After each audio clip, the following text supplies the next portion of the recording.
5-7 ارب کے لگ بھگ ہیں، ان کو بڑھا کے ہم اسی رواں سال میں 14 ارب ڈالر تک لے جائیں گے۔ سوال یہ پیدا ہوتا ہے کہ یہ جو آئے دن مطلب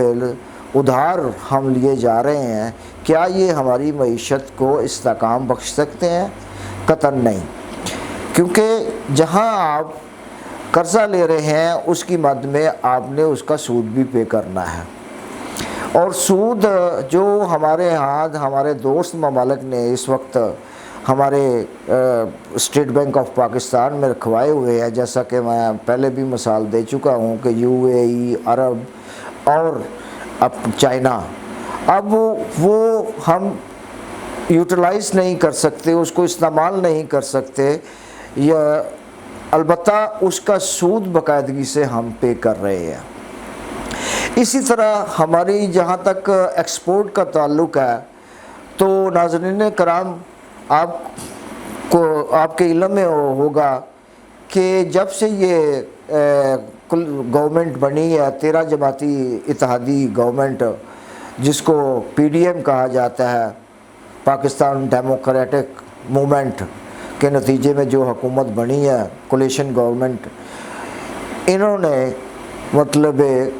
جو صورتحال اس ملک کی کر دی ہے وہ آپ کے سامنے ہے۔ اب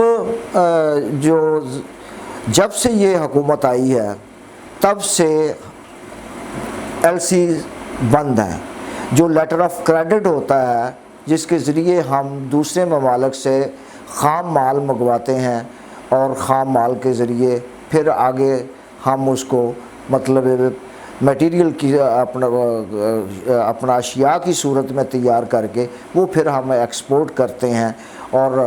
وہ سلسلہ جو ہے تب سے بند ہے جب سے یہ حکومت آئی ہے۔ یہ لاسٹ ایئر اپریل میں جب 10 اپریل کو یہ عمران خان کی حکومت کا خاتمہ ہوا، تو یہ اس کے نتیجے میں بننے والی حکومت کی کارروائی ہے کہ تب سے LC بند ہے، اور کوئی بھی ایکسپورٹر جو ہے یا امپورٹر جو ہے، وہ امپورٹر جو ہے وہ کوئی مال منگوا نہیں سکتا، ایکسپورٹر اپنی کوئی چیز وہاں پہ بھیج نہیں سکتا۔ تو یہ ایک بہت بڑا سیٹ بیک ہے کہ جس کی وجہ سے ہماری معیشت دن بدن جو ہے تو وہ تباہی کے دہانے پر پہنچ رہی ہے۔ اس کے علاوہ ایک اہم بات جو زرعی حوالے سے ہے، تو ناظرین کرام، پاکستان کا زرعی شعبہ جو ہے وہ پاکستان کی معیشت کی ریڑھ کی ہڈی ہے، کیونکہ پاکستان میں سب سے اہم شعبہ جو سمجھا جاتا ہے وہ زراعت ہے، کیونکہ پاکستان کو زرعی ملک کا درجہ حاصل ہے، لیکن اس پہ کوئی توجہ نہیں دی جا رہی، جس کی وجہ سے یہ دن بدن کم ہوتی جا رہی ہے۔ اور اس وقت بھی اگر ہم دیکھیں تو اس میں جو GDP ہے،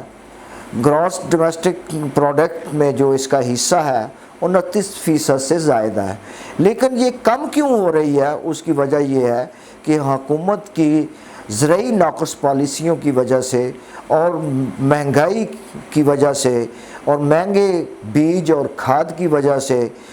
کاشتکار جو ہے، کسان جو ہے، وہ اپنی پروڈکٹ کو صحیح طرح سے اپنا جو ہے وہ بیج بو نہیں سکتا، اور اس کی وجہ سے مطلب دن بدن اس کو خسارے کا سامنا کرنا پڑ رہا ہے۔ اسی طرح مطلب جو بڑا مین فیکٹر ہے، زرعی زمینوں کو ختم کر کے جو کالونیاں بنائی جا رہی ہیں، ان کی وجہ بھی ہماری زرعی کا جو شعبہ ہے اس پہ برے اثرات مرتب ہو رہے ہیں۔ تو ان سب چیزوں کے لیے ہمیں بڑی سنجیدگی سے سوچنا ہوگا، حکومت کو کوئی ایسی پالیسی بنانی پڑے گی جو کہ پاکستان اور پاکستان کے عوام کے لیے بہتر ہو، کیونکہ IMF آپ کو جو قرضہ دے رہا ہے، آپ یہ سوچیں کہ اس قرضے کی مد میں آپ اس کو کتنا لوٹا رہے ہیں، کتنا واپس کر رہے ہیں، جو کہ ہماری عوام کے اوپر مسلسل بوجھ کا شکار ہے، اسی وجہ سے کہ اس وقت مہنگائی بے حد بڑھ چکی ہے، لوگ انتہائی پریشان ہیں، ملازم پیشہ طبقہ ہو، کاشتکار ہو، عام عوام ہوں، جو بھی جس شعبے سے بھی تعلق رکھتا ہے وہ اپنی جگہ پہ غیر مطمئن اور اب یعنی مطلب بے حسی اور بے واٹ ایور کہ وہ بہت سارے مسائل کا مطلب شکار ہے۔ تو ان سب چیزوں کو مد نظر رکھتے ہوئے حکومت کو اپنے پاؤں پہ کھڑا ہونے کے لیے کوئی ایسے اقدامات کرنے چاہیے جس سے پاکستان جو ہے وہ معاشی طور پر مستحکم ہو اور عوام خوشحال ہوں۔ تو آئندہ پروگرام کے لیے اجازت دیجیے، خدا حافظ۔